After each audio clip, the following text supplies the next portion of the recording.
Hoy nos reúne el trabajo justamente que hacemos con esta red de empresas en el eje de transformación. Esos son nuestros 3 ejes de trabajo. Nosotros tratamos de acompañar a las empresas en esta ruta de progreso de gestión de sostenibilidad, en esta ruta de progreso de gestión ASG. Así que el programa que tenemos en los siguientes meses se enmarca en eso. Quiero invitarlos a que aprovechen este programa no solamente para conectar con mucho know-how de sostenibilidad, con este enfoque financiero súper rico, sino también a que generen conexiones, intercambien proyectos, ideas. Es parte de este espacio y también vamos a estar trabajando, digamos, hacia eso. Esta es, digamos, la foto de los que participamos en este programa y vamos a estar conociéndonos en los siguientes meses. Tenemos un poco en realidad de todos y seguramente ya de a poco nos vamos a ir conociendo. Y esta es la agenda que nos espera también en los siguientes meses. Como saben, tenemos algunas sesiones que son presenciales como esta, otras que son virtuales. Y algo especial de este programa este año, porque es la segunda edición que tenemos gracias al apoyo de Credit Corp, es que tenemos estos espacios hasta el final en el que vamos a conectar con la promoción, entre promociones. Vamos a conectar con la promoción del año pasado, esta promoción para generar espacio de network e intercambio. Y bueno, sin más, quiero pasarle la posta a Gianfranco Ferrari, que tiene sombrero de Credit Corp, por supuesto, pero también parte del Consejo Directivo de Progreso Sostenible, para que pueda darnos unas palabras de bienvenida y con eso iniciar. Gracias. Buenos días a todos. La verdad que me pidieron que dé unas palabras de inauguración y la verdad que no tengo palabras de inauguración. Entonces, en realidad lo que creo que es más valioso para todos es que les cuente un poquito el viaje de Credit Corp en sostenibilidad. Y como ustedes saben, nosotros más o menos el 80-85% de nuestros accionistas son fondos de inversión extranjeros. Y cuando yo les digo Credit Corp no tiene un programa de ESG, por las siglas en inglés, sino de GSG, porque nosotros empezamos por gobierno, por diferentes razones, hace como 8 o 10 años. Y la principal razón es que Credit Corp de hecho cumple 30 años este año.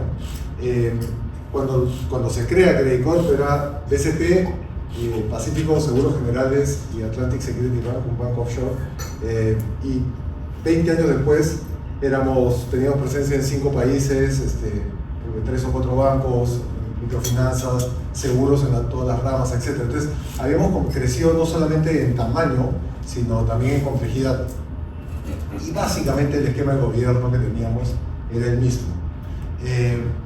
Y dijimos, este esquema de gobierno claramente no se adecua a lo que somos hoy, ni menos se va a adecuar a lo que creemos vamos a hacer en los siguientes 10 o 20 años.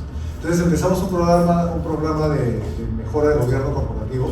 Y yo diría que hoy, estos temas nunca terminan, pero hoy estamos en estándares, yo diría que mundiales. Desde el punto de vista de diversidad en el directorio, cantidad de directores independientes, balance de género, etc. Y de ahí quedaba la S o la E. Y sin duda, yo diría que el 70%, por ponerle un número, a nuestro foco ha sido en la parte social. La principal razón por que vivimos lo que vivimos. Perú, Colombia, Chile, Bolivia, etc., claramente tienen unas falencias en salud, educación, inclusión, etc., que decidimos enfocarnos ahí, el gran foco de nuestro esfuerzo ahí. Y otra razón más, que para mí es uno de los grandes aprendizajes, es la parte social está muchísimo más cerca a nuestro core, a nuestro core del negocio. Y después les digo por qué el aprendizaje. Y ahí ven ustedes las iniciativas, probablemente la más visible es la de YAPE, pero también tenemos un programa de crédito a mujeres en Yuanco, tenemos unos programas bien ambiciosos de educación financiera. No creemos que pueda haber inclusión financiera sin educación financiera. Y el tercer frente fue la parte ambiental, que sin duda es importante. Además en países como los nuestros, donde casi que vivimos en una sociedad dual, donde a los formales nos exigen una cantidad de estándares, y después hay, yo no diría ni siquiera informales, sino ilegales, que hacen lo que les da la gana, ¿no? Tanto como minería ilegal, deforestación, etc. Y ahí también tenemos un foco que ahora les cuento un poquito, y donde creo que ustedes en el rol de CFO tienen mucho que influenciar. ¿Qué aprendizaje hemos tenido? Que sin duda, para hacer planes de sostenibilidad o programas de sostenibilidad, estos tienen que ser sostenibles. Suena circular, pero es, o sea, una cosa es hacer filantropía, que podemos hacer filantropía en lo que se nos ocurra, y otra cosa es hacer sostenibilidad. Y yo soy convencido, y ese es el aprendizaje que queremos compartir con ustedes, que para que los planes de sostenibilidad sean sostenibles, tienen que estar, uno, vinculados al negocio, y dos, que al final sea parte del negocio. Entonces, y acabo de usar el ejemplo de Yape, que seguramente lo han visto por todos lados. Yape ha incluido, me parece que ya son 6 millones de peruanos por primera vez al sistema financiero. Eso es por el lado del pasivo, digamos, de los depósitos. Tenemos la ambición, que creo que es en 2 o 3 años, de incluir a 5 millones de peruanos que accedan por primera vez en su vida a un crédito del sistema financiero. Que es espectacular. La verdad, hay un montón de estudios del Banco Mundial, del BID, etcétera, donde dicen que la inclusión financiera ayuda a la reducción de la pobreza. Y, iba a decir pero es, y también es un negocio. Yape gana plata y va a ganar más plata, quizás si quieren comprar acciones de crédito, va a ganar más plata en el futuro. Eso es lo que creo que lo hace sostenible. Yape, no sé si han visto ahora el programa de Un Perú para Todos, tiene una campaña de inclusión financiera por un lado, pero inclusión a poblaciones específicas que han sido marginadas, que es para nada incompatible, la parte de inclusión y educación, con hacer negocio. Para mí, y siendo ustedes gerentes financieros, ese es probablemente el mensaje más importante que yo quisiera compartir.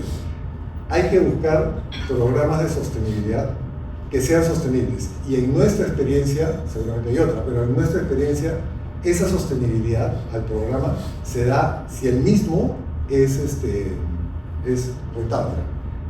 Lo veo a Piero y me estoy acordando ahora de seguros. En Pacífico hemos cambiado de estrategia del negocio radicalmente, de ser una compañía básicamente de seguros corporativos, ahora una compañía de seguros de personas. Hoy día debemos debemos tener 2 millones de peruanos con seguros, microseguros. Pero, por ejemplo, en mi banco estamos vendiendo un seguro se llama seguro compensatorio oncológico. Estos negocios son negocios unipersonales. Si a la persona le da cáncer, el negocio, o sea, no es solamente un tema de salud, es un tema de negocio también.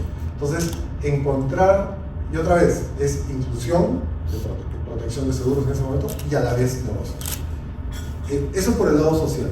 Y por el lado ambiental, también creo que, y otra vez el rol del CFO, no hay incompatibilidad entre buscar inversiones o ampliaciones de negocios, o ampliaciones de planta o lo que fuera, que obviamente mejoren la productividad, la eficiencia, la producción, etc., y a la vez que sean más ecosostenibles.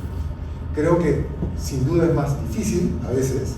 El mejor ejemplo es que tengo en la cabeza es cuando nosotros en Credicor hemos decidido fomentar el uso de comprar energía que sea de fuentes renovables, que cuesta hoy en el Perú por lo menos un poquito más, pero ese poquito más sin duda a la larga tiene un efecto positivo. Entonces, bottom line, y con eso termino porque quisiera abrir una pregunta si que alguien tiene alguna, es desde su rol tienen una función súper importante, que es, uno, sin duda entender que no son agua y aceite, sino al revés, van juntos, y dos, que tiene que ser, en mi opinión, tiene que ser, los planes de sostenibilidad tienen que estar vinculados al core del negocio. Si no, es más un tema de filantropía u otra cosa, pero no es un tema de sostenibilidad. La razón de por qué Credicorp se alía con Perú Sostenible, más allá de que soy director de Perú Sostenible, en realidad es porque creemos que al final este es un esfuerzo de todos, por un lado, y por otro lado creemos también que acá no hay una mejor práctica. Acá creo que estamos haciendo todos camino al andar. Otra vez, estamos en el Perú, no estamos en Noruega. Entonces tenemos que ir adaptando los planes, lo que pasa en el mundo a nuestra realidad. Y yo creo que grupos como este, donde no solamente vendrán expositores súper buenos, sino donde ustedes puedan compartir experiencias, es súper positivo. Y esa es la principal razón, más allá de compartir nuestras experiencias, que ustedes compartan las experiencias entre ustedes y ojalá construyamos todos lo mejor. Yo con eso termino y luego habrá preguntas si alguien que me esté interesado en hacerlo. Bien, muchas gracias, Gianfranco. Nada. Bueno.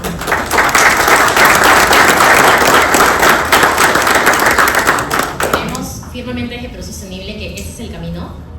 Para nosotros la sostenibilidad está conectada con el core de negocio y ustedes son, y el rol que asumen, parte importante de ese proceso.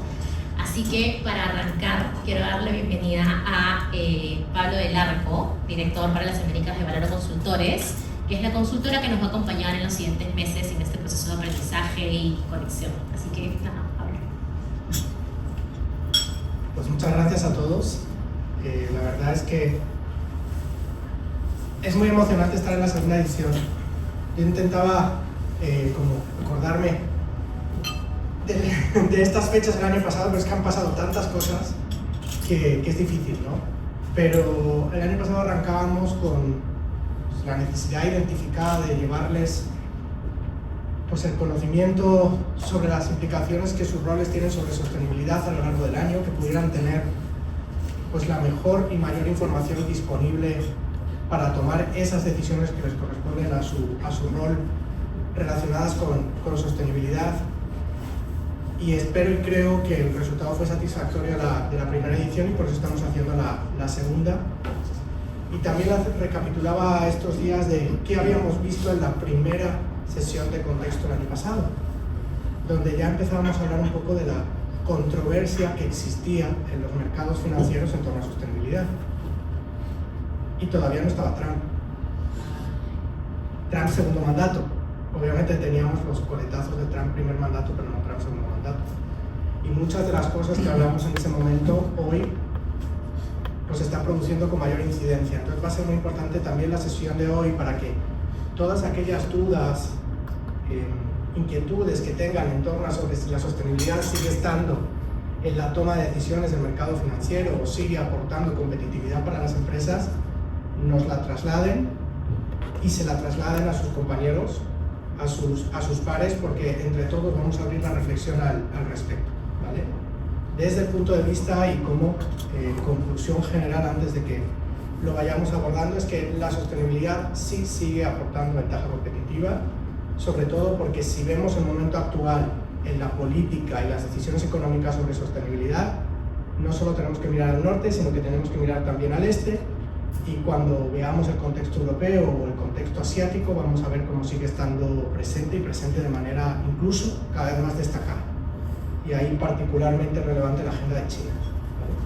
Pero las inquietudes que tengan al respecto, que probablemente haya algunas, manifiéstenlas y las vamos resolviendo,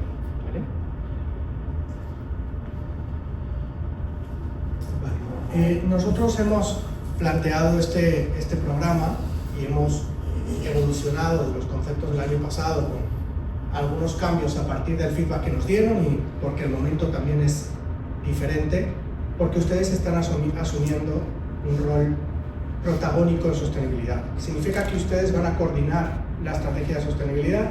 No, para eso está el Chief Sustainability Officer, el CSO, pero sí van a tomar decisiones que son relevantes relacionadas con sostenibilidad. Por ejemplo, las decisiones sobre el CAPEX que tenga criterios de sostenibilidad, las decisiones sobre cómo esos proyectos de ese CAPEX pueden ser financiados con productos desarrollados específicamente para ese fin por la banca, que van a tener mejores condiciones. Probablemente ustedes digan, bueno, no son suficientes esas condiciones, pero bueno, hay condiciones diferenciadas. Entonces también la oportunidad de poder conectar con productos de financiamiento diferentes, incluso con fondeadores diferentes, ¿vale? Ese es otro de sus roles importantes, las conversaciones sobre esos productos y sobre esos nuevos fondeadores. Y el tercer punto clave es el reporteo. ¿Cuántos de ustedes han oído hablar de las NIF de sostenibilidad? Porque de las contables entiendo que todos, si alguno no levanta la mano me preocuparía, pero de las NIF de sostenibilidad, ¿quién ha escuchado hablar? Un poco, ¿no? Un poco. Yo voy a decirles aquí lo de si ves las barbas de tu vecino cortar, por las tuyas a remojar, ¿no? En América Latina la agenda sobre la obligatoriedad del reporteo de la gestión de sostenibilidad está marcada por la adopción de las NIF de sostenibilidad para lo que llamamos empresas de interés público. Es decir, bueno, pues los grandes emisores, sector financiero, empresas de un gran volumen, ¿no? Las que usan hoy las NIF contables. Pues esas NIF de sostenibilidad, la preparación de esa información es una preparación coordinada entre el equipo de riesgos, el equipo de finanzas y el equipo de sostenibilidad en sus organizaciones. Entonces ustedes van a tener también un rol relevante en el desarrollo de esa información que va a ser requerida de manera pública por regulación. Incluso no vamos a contar solo la gestión de la sostenibilidad, sino que vamos a contar cómo impacta financieramente en la compañía.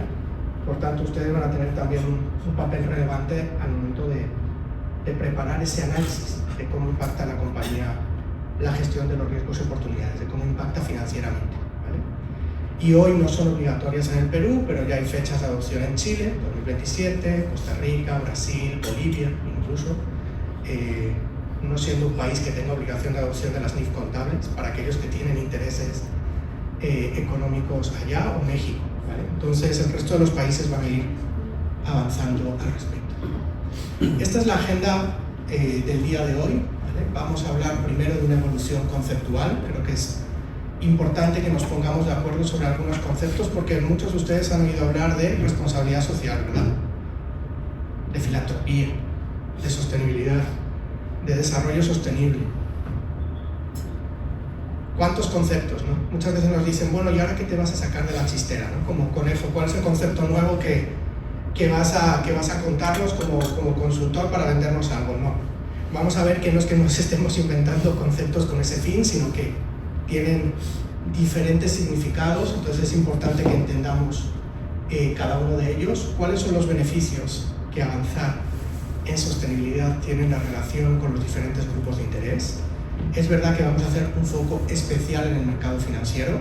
De hecho, la sesión número 2, el día 27, tiene ese fin, que analicemos particularmente lo que está sucediendo en el mercado financiero, cómo esto está siendo adoptado por las compañías, quiénes quieren el ecosistema, a quién se van a encontrar involucrados, a quiénes en las conversaciones que van a tener sobre sostenibilidad. Vamos a parar unos minutos y entraremos en la geopolítica. No lo ponemos de arranque porque si no, no saldríamos de la geopolítica, porque da para unas cuantas cervezas a lo largo del día la reflexión. Cómo eso conecta con la normativa, especialmente desde el lado del reporteo, las NIF de sostenibilidad que yo les decía, y un concepto base que nos tenemos que llevar el día de hoy, que es el concepto de materialidad, pero desde la óptica de sostenibilidad, porque todos conocen el concepto de materialidad desde la óptica de los estados financieros, pues cómo la trabajamos desde el lado de la sostenibilidad. Y vamos a tener una dinámica final, ¿vale? Que va a estar realizando Alejandro, que forma parte del equipo de Valora en Perú, donde les vamos a pedir que conversen entre ustedes y les contamos un poquito más cuando lleguemos, ¿vale? Vale. Cuando nosotros nos acercamos a una compañía a hablar de sostenibilidad por primera vez, nosotros, es decir, en la primera aproximación del equipo, de cualquier especialista de sostenibilidad externo en una compañía, a veces, y todavía sigue siendo la mayoría de las veces, cuando nos sentamos a hablar con alguien que no sea la persona de responsabilidad social o de sostenibilidad, sino que sea cualquier otro perfil de la compañía, y le decimos, oye, ¿hacéis sostenibilidad en X empresa? Nos dicen, sí, claro. Y nos describen esta foto, ¿no? ¿Hacemos sostenibilidad porque tenemos voluntariado corporativo? ¿No? salen ustedes a hacer actividades de voluntariado corporativo? La respuesta depende de a quién le preguntemos, puede ser muy entusiasta de que chévere, tengo iniciativas, o pierdo a los colaboradores X número de horas para hacer voluntariado corporativo, ¿no? Depende de a quién le preguntemos. Pero el voluntariado corporativo está ahí, y lo otro que nos suelen decir es, bueno, tengo un programa de reciclaje, ¿no? Porque todos vemos los botes para la separación diferenciada de las oficinas. ¿Esto es sostenibilidad? ¿Qué creen? Sí, pero no nos podemos limitar a esto, ¿vale? Hay otro elemento común en esta fotografía, y es que cualquiera de las iniciativas que se describen en esa primera aproximación son ambientales. Es verdad que el voluntariado tiene una parte social, de refuerzo de equipo, etcétera, pero normalmente esas actividades de voluntariado tienen un impacto ambiental positivo. La reforestación, el trabajo en el medio ambiente. Entonces aquí hay otra connotación que tenemos que romper, y es que sostenibilidad es solo medio ambiente, que es otra de las ideas de partida que tenemos que dejar atrás, ¿vale? Entonces las iniciativas de voluntariado y las iniciativas de reciclaje van a formar parte de nuestro enfoque de sostenibilidad, pero no pueden limitarse a ello. Esta foto también responde a que normalmente ustedes asumen como iniciativas de sostenibilidad aquello que gestiona directamente la persona de responsabilidad social. Sin embargo, la mayoría de la estrategia de sostenibilidad no está en manos de la persona que gestiona sostenibilidad, porque la persona que gestiona sostenibilidad es un coordinador, ¿vale? El que garantiza la visión holística, el que garantiza la disponibilidad de la data, el que convoca al comité para la coordinación de las actividades, pero la mayoría de las iniciativas de sostenibilidad están ocurriendo en otras áreas de la organización, ¿vale? Entonces, esta imagen la tenemos que romper. Es sostenibilidad, pero no nos podemos limitar a eso.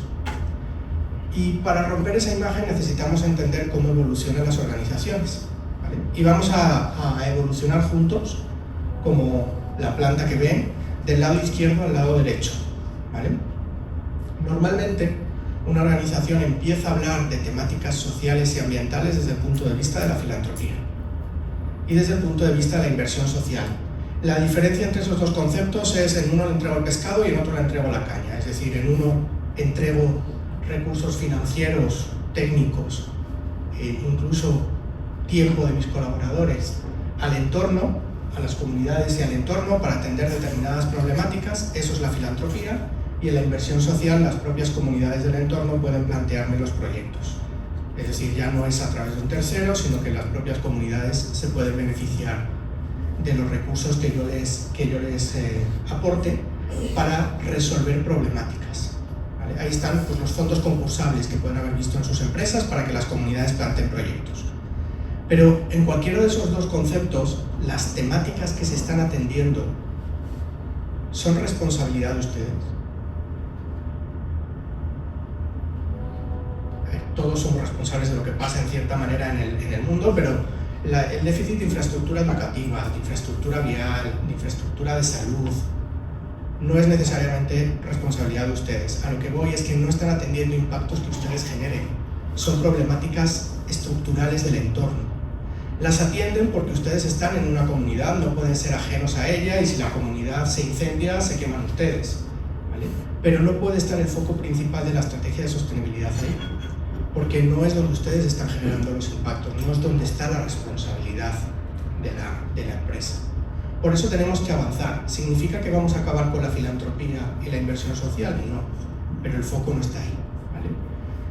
Seguimos avanzando entonces para atender impactos, ¿vale? Y el primer concepto donde ya estamos atendiendo impactos y donde están paradas la mayoría de las empresas hoy, en Ecuador, en Perú, quizá en menor medida en Colombia, porque la propia dinámica del mercado ha hecho que haya una conversación sobre sostenibilidad un poco más avanzada, es el concepto de responsabilidad social, que es donde están hoy la mayoría de las compañías, ¿vale? Tienen a ustedes a una persona de responsabilidad social o de sostenibilidad, le pueden haber puesto cualquiera de los nombres, al que llaman como un apagafuegos, ¿no? Se le llama cuando sucede algo negativo, cuando hay un impacto negativo que trasciende, para ver cómo lo resuelve y garantiza que la reputación de la compañía no se vea afectada. Y también, como dicen en México, para cacarear, para maximizar lo positivo que ustedes hacen y que eso tenga una repercusión pública.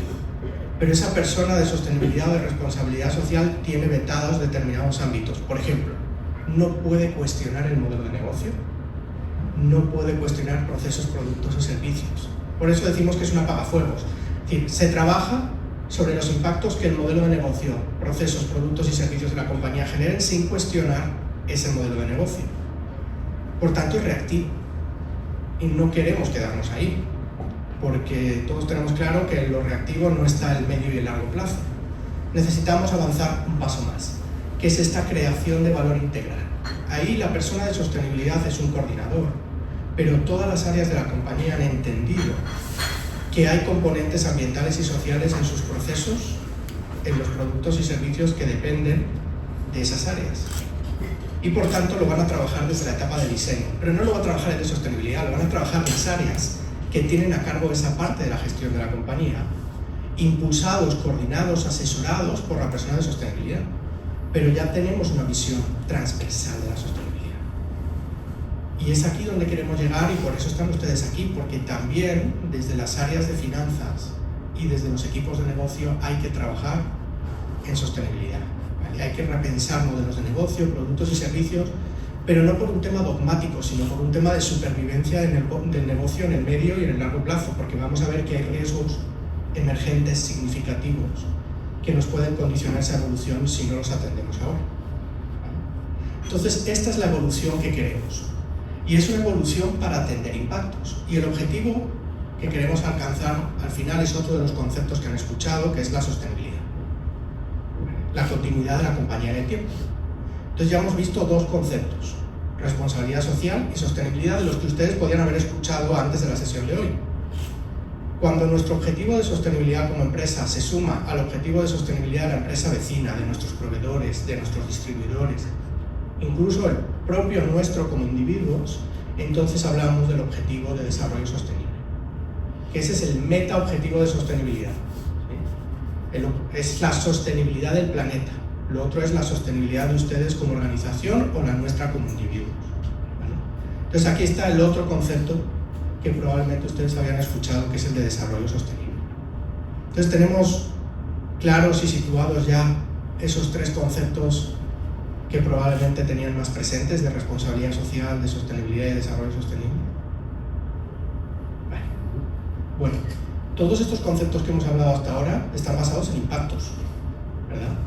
Yo he hablado de atender los impactos que la organización genera, positivos y negativos, ambientales y sociales, desde una gobernanza, un gobierno corporativo sólido. Hay una parte que nos falta ahí. ¿Dónde están las implicaciones financieras? Yo no he hablado de implicaciones financieras todavía. ¿No? Vamos a ver ahora cómo conectamos con las implicaciones financieras, porque lo que nos está pasando es que este recorrido que yo les ponía es insuficiente, porque ahí no hay una identificación y una atención de los riesgos y oportunidades financieras. Por eso vamos a tener que ampliarlo y ahora vamos a ver cómo lo ampliamos. Pero antes de pasar a ver cómo lo ampliamos, antes de hacer crecer todavía más el desafío, ¿por qué abordar por lo menos el primer nivel, el nivel 1 del desafío, que es atender los impactos? Porque hay beneficios con distintos grupos de interés. Vamos a ver los del mercado financiero un poquito más adelante, ¿vale? Me voy a saltar eso porque quiero cerrar con ellos. Entonces vamos a ir con los clientes y con los consumidores. Creo que estamos todos de acuerdo hoy en que si nosotros somos capaces de transmitir a los clientes y consumidores que tenemos productos o una gestión responsable con el medio ambiente y con la sociedad, esto beneficia a la reputación de la empresa. Yo creo que todos estamos de acuerdo. Luego viene lo complicado, que es cómo hago tangible, cómo mido ese impacto sobre la reputación de la empresa. Pero que tiene un impacto positivo, creo que estamos todos de acuerdo, ¿vale?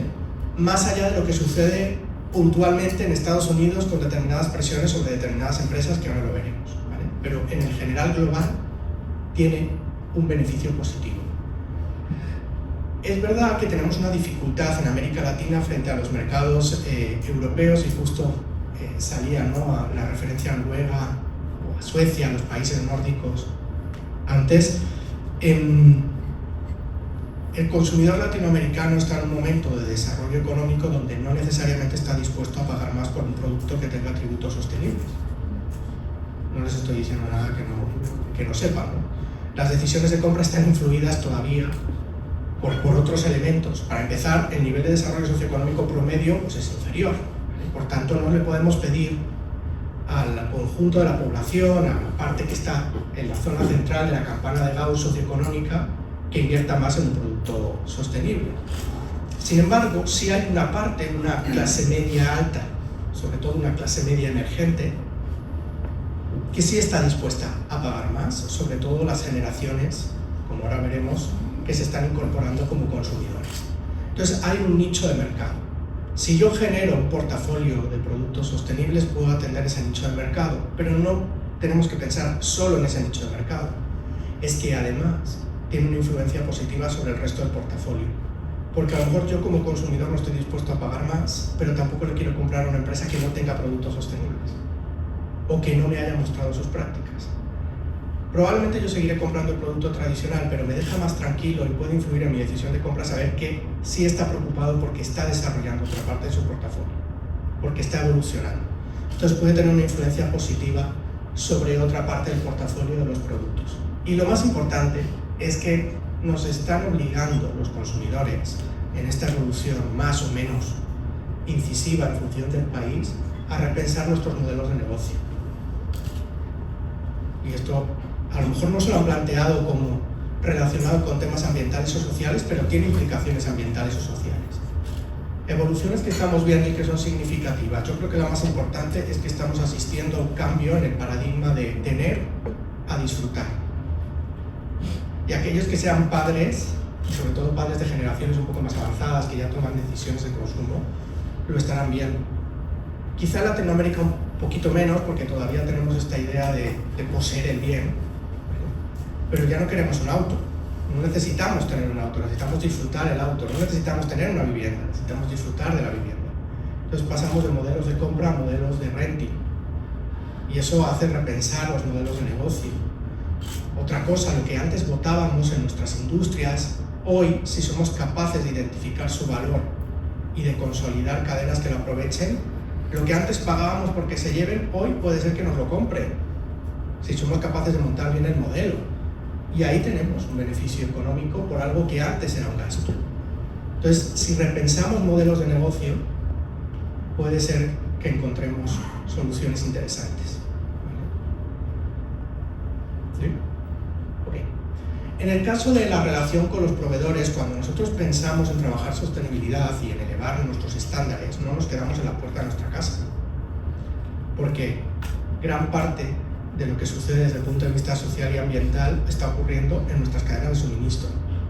Entonces, trabajar sostenibilidad también nos trae beneficios en la relación con esos proveedores porque vamos a aumentar su competitividad y vamos a reducir los riesgos para nosotros. Pues tenemos que trasladarle esas exigencias, apoyar su desarrollo en ese sentido porque reduciremos los riesgos reputacionales y operativos para nosotros y tendremos proveedores más competitivos y probablemente económicamente más sostenibles. Me voy al siguiente. Luego les voy a preguntar si no están de acuerdo con algo de esto, ¿vale? En el caso de los colaboradores, y aquí vuelvo otra vez a las generaciones. Sostenibilidad influye de manera muy significativa en la marca empleadora. Esto probablemente ustedes lo estén viendo, ¿no? Cómo los equipos de capital humano están tomando las iniciativas de sostenibilidad de cara a sustentar la marca empleadora. Hay una serie de generaciones que se están incorporando al mercado laboral, que empezó con los millennials, continuó con los Z, ahora vienen los alfa y ya no sé cuál sigue, pero de momento creo que en el mercado laboral nos paramos ahí, que sobre todo en posiciones de perfil más estratégico, es decir, personas que tienen la posibilidad de elegir dónde trabajan, que quieren trabajar en lugares que estén alineados con sus principios. Y simplemente por supervivencia, estas nuevas generaciones están pensando en el desarrollo sostenible porque no digo que nosotros estemos de salida, pero nos queda menos y a ellos les queda más. Entonces están pensando lo que les va a pasar dentro de 20, de 30 años. Entonces para esas nuevas generaciones y para ese talento, en algunas posiciones especialmente escaso, esto es relevante. Y les pongo un ejemplo, siempre pongo este ejemplo que nos pasa con la banca panameña. En Panamá los bancos trabajan los sábados. Entonces hay determinadas posiciones no operativas de perfil estratégico que tienen que estar disponibles los sábados. ¿Ustedes se imaginan a alguien de la generación Z al que le digamos que tiene que trabajar a la mañana un sábado? Le perdimos. Entonces, bueno, pues es un tema de condiciones laborales que responde a un contexto de dinámica del mercado, pero que está afectando seriamente al sector financiero, por ejemplo, en Panamá, ¿vale? En el caso de las autoridades, a ver, todo lo que hoy hacemos en sostenibilidad de manera voluntaria, en unos años va a estar reglado, ¿no?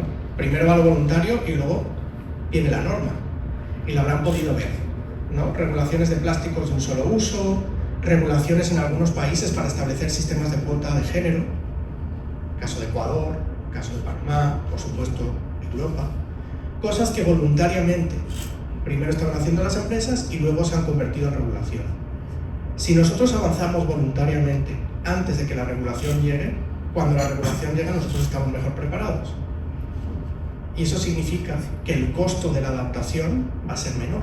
Y les pongo el ejemplo de los plásticos de un solo uso y el retail, ¿vale? Porque es como la regulación ambiental que más ha sonado en los últimos 4 años en la región, ¿no? Regulaciones para prohibir plásticos de un solo uso, incluyendo las bolsas. Los retails que habían empezado a trabajar en alternativas de bolsas y en el desarrollo de proveedores que les pudieran brindar esas alternativas en el volumen suficiente y en contratos de largo plazo, cuando han llegado esas regulaciones, estaban listos. Porque también habían estado trabajando en la preparación del cliente, del consumidor, ¿vale?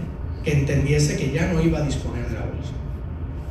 Llega la regulación y están listos. Los que lo dejaron para última hora se encontraron ausencia de proveedores disponibles, aquellos que estaban dispuestos a darme esas alternativas de bolsa a un costo mucho mayor, como todo, ¿no? Si lo dejo para última hora, pues oferta-demanda, probablemente tenga que pagar más por ello, y un consumidor al que yo no había educado, mi consumidor directo, y que genera rechazo de compra. Todos salen perdiendo.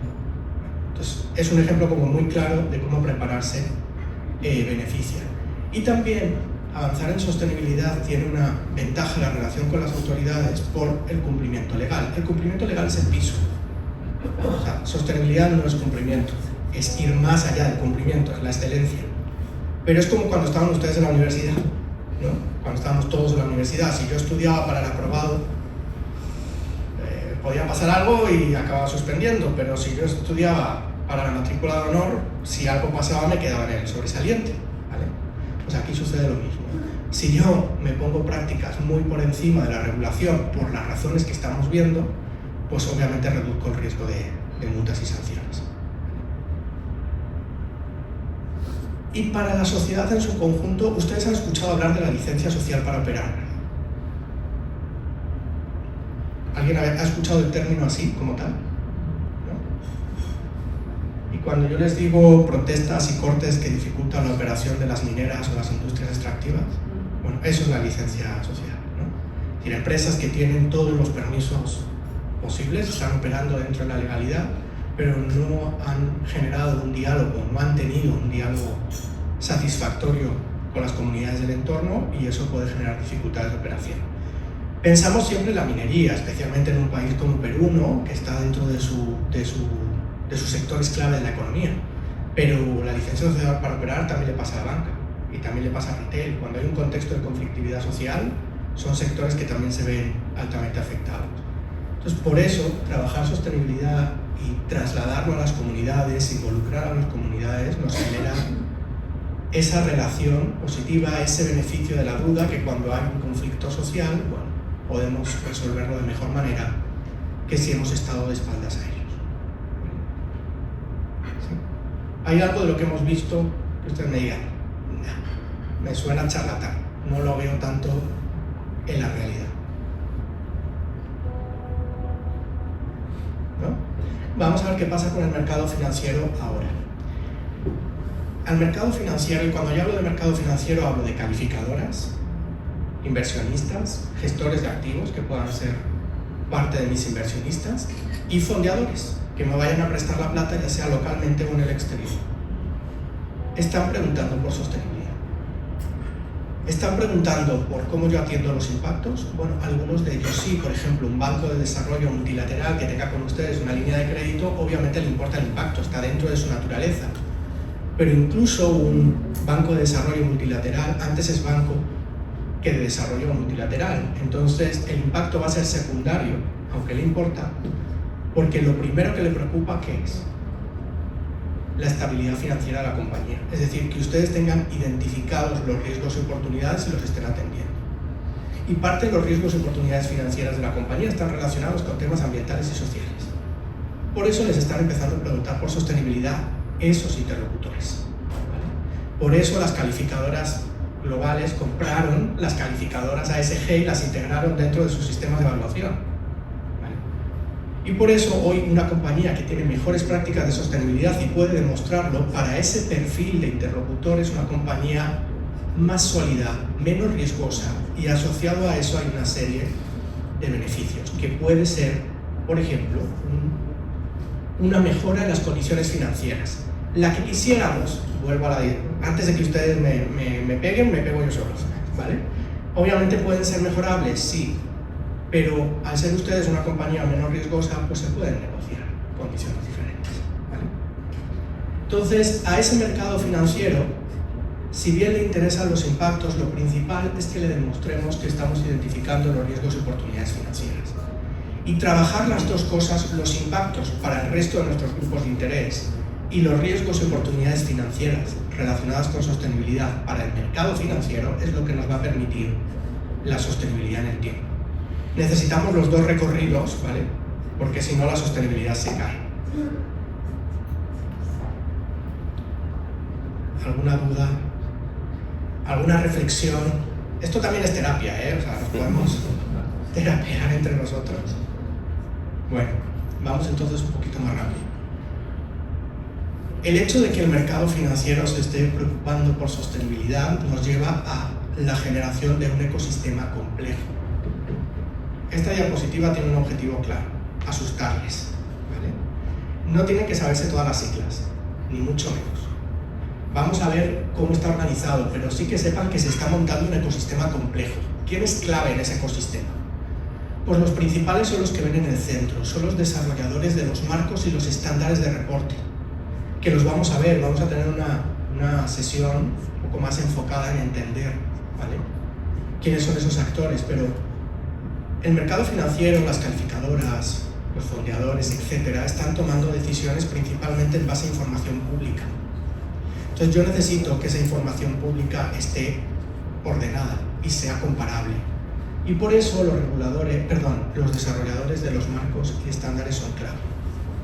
Porque si yo cuento en mi gestión de la sostenibilidad como quiero, es decir, los temas que se me antojan y con los indicadores que se me antojan, difícilmente una calificadora me va a poder comparar con otra empresa del mismo sector.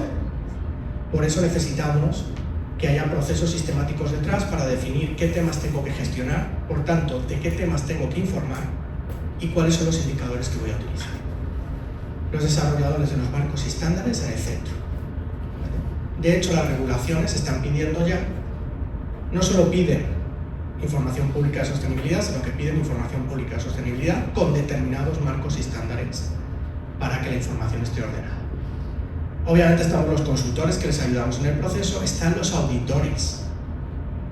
¿Cuántos de ustedes han tenido ya conversaciones con los auditores externos sobre sostenibilidad? Están pesados, ¿verdad? Están pesados con el tema. Yo soy ex auditor, entonces me estoy pegando a mí mismo. Nos van a examinar, entonces como nos van a examinar, obviamente quieren que nos vayamos preparando porque está en el riesgo que ellos toman al hacer la evaluación de nuestro desempeño. Entonces nos están empezando a pedir información al respecto. Depende si lo ves como obligación o lo ves como oportunidad de mejora. Hay que ver las dos cosas, ¿no? Los dos lados de la moneda. Sí. De hecho, hablamos de riesgos y de oportunidades a la vez. Si se dan cuenta, yo nunca hablo solo de riesgos, sino de riesgos y oportunidades. Entonces, bueno, pues los auditores nos están empezando a pedir esa información porque van a llegar las NIF de sostenibilidad. Las NIF de sostenibilidad pueden ser auditadas. En el caso de México, por ejemplo, se ha establecido como criterio obligatorio la auditoría de esa información a partir del segundo año. Entonces, obviamente, como nos van a examinar, nos están empezando a preguntar al respecto. Y un actor clave último son los agregadores de datos, ¿vale? Por eso es tan importante que la información esté sistematizada, porque como ustedes imaginarán, un Moody's, un S&P, no está con un becario, y todos hemos sido becarios, con todo el respeto del mundo, detrás, analizando manualmente la información, sino que ya tenemos sistemas que toman esa información y la hacen comparable. ¿Cuántos de ustedes amanecen viendo el monitor de Bloomberg? ¿Alguno?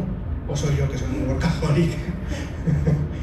Bueno, pues ahí ya hay información pública disponible que viene de esta sistematización de la data.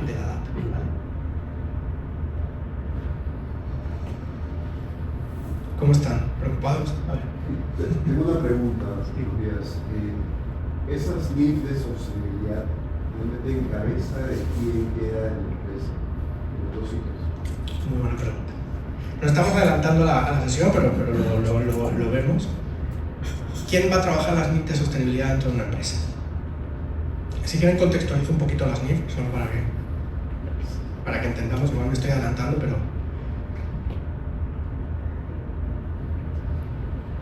cuando las compañías empezaban a reportar sostenibilidad, y es un recorrido histórico que vamos a ver, esto sucede, perdón que me voy a poner un poco como abuelo, pero esto sucede como en el entorno de los 90, más o menos, cuando las grandes compañías americanas empiezan a tener conflictos relevantes, y es cuando teníamos redes sociales. Pero no se acuerdan ustedes del Exxon Valdez en Alaska o el desastre de Bhopal en la India. Bueno, grandes crisis, especialmente ambientales, que le estaban sucediendo a algunas corporaciones. Entonces, lo que empiezan a entender es que es mejor informar de mi práctica antes que salir a defenderme en caso de la ocurrencia de una incidencia. Y empiezan a generar informes voluntarios públicos sobre su gestión ambiental, pero sin orden. Es decir, cada compañía reportaba lo que quería y como quería. Y obviamente ninguna compañía se va a perjudicar a través de un reporte, ¿no? Nadie se toma una foto para salir mal parado en la foto, salvo que esté obligado a tomarse la foto. Entonces, el siguiente avance que se produce en esa evolución del reporteo es que las compañías empiezan a entender que sostenibilidad no es solo medio ambiente, y empiezan a integrar también las prácticas sociales y el gobierno corporativo dentro de esa información pública. Pero esa información pública, de nuevo, sigue sin estar ordenada. Entonces, para un tomador de decisión, no puede comparar una empresa y la empresa de al lado si para las dos un tema crítico es atracción y retención de talento, ¿vale? Porque cada una reporta la rotación como quiere, por ejemplo. Entonces no podemos comparar la rotación de esas empresas. Para eso empiezan a nacer los primeros marcos y estándares de reporteo, que están basados sobre todo en la información de impactos, porque lo que estaban contando las compañías era cómo atendían los impactos. Pero ninguna estaba hablando de riesgos y oportunidades financieras todavía. Hay una parte del público de esas empresas que es el mercado financiero. Y entonces, de nuevo, el mercado financiero dice, bueno, el impacto me importa, pero conéctamelo con el negocio, conéctamelo con los estados financieros. Y ahí la IFRS Foundation levanta la mano porque empieza a haber algunas iniciativas aisladas, y a un momento donde hay una saturación.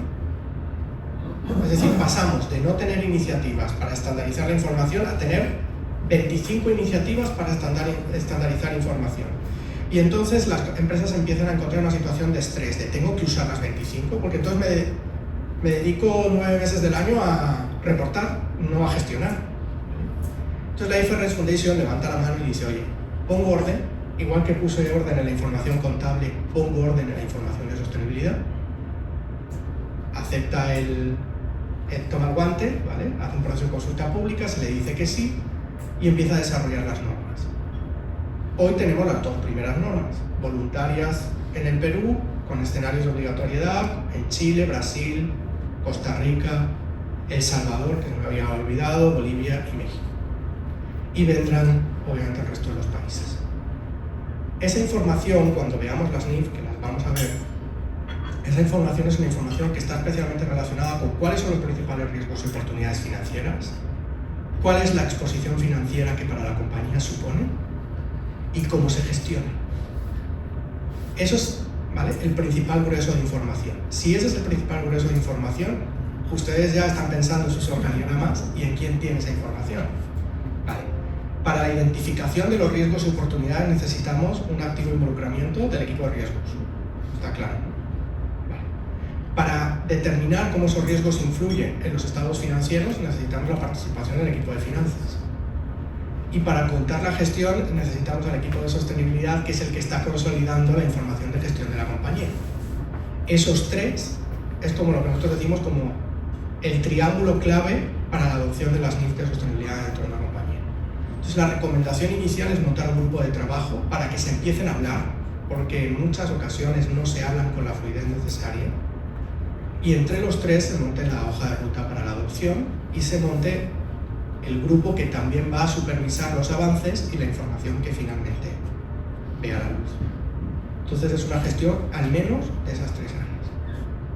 No sé si respondí a tu pregunta. ¿Sí? ¿Hay algún proyecto para aplicar esto ya en tiempo? No, Públicamente todavía no. Y hay un problema que yo veo en el corto plazo para que la discusión vea la luz, y es que hay elecciones el año que viene, ¿no?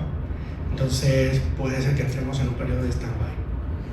Pero en general, para que se hagan una idea, casi todos los países en la región que ya tienen una hoja de ruta están hablando de que el primer año de reporteo de NIF S1 y S2 para las entidades que van a estar obligadas, que generalmente son los emisores de valores, va a ser 2027. Es decir, la información del 27 en el 28. Entonces, bueno, están dando margen todavía de adopción. México es el único que ha saltado por los años con esos plazos y lo ha pedido para el año que viene, ¿vale? En enero salió la regulación para el año que viene. O sea, la verdad es que le han puesto la soga al cuello a las empresas. Pero en general hay periodos de adaptación. No hay todavía una conversación pública. Es decir, privadamente están sucediendo cosas, pero públicamente no hay pronunciamiento. Ahora, está claro que van a llegar. Es una cuestión del momento particular del Perú. No sé si hay alguna duda adicional. ¿No?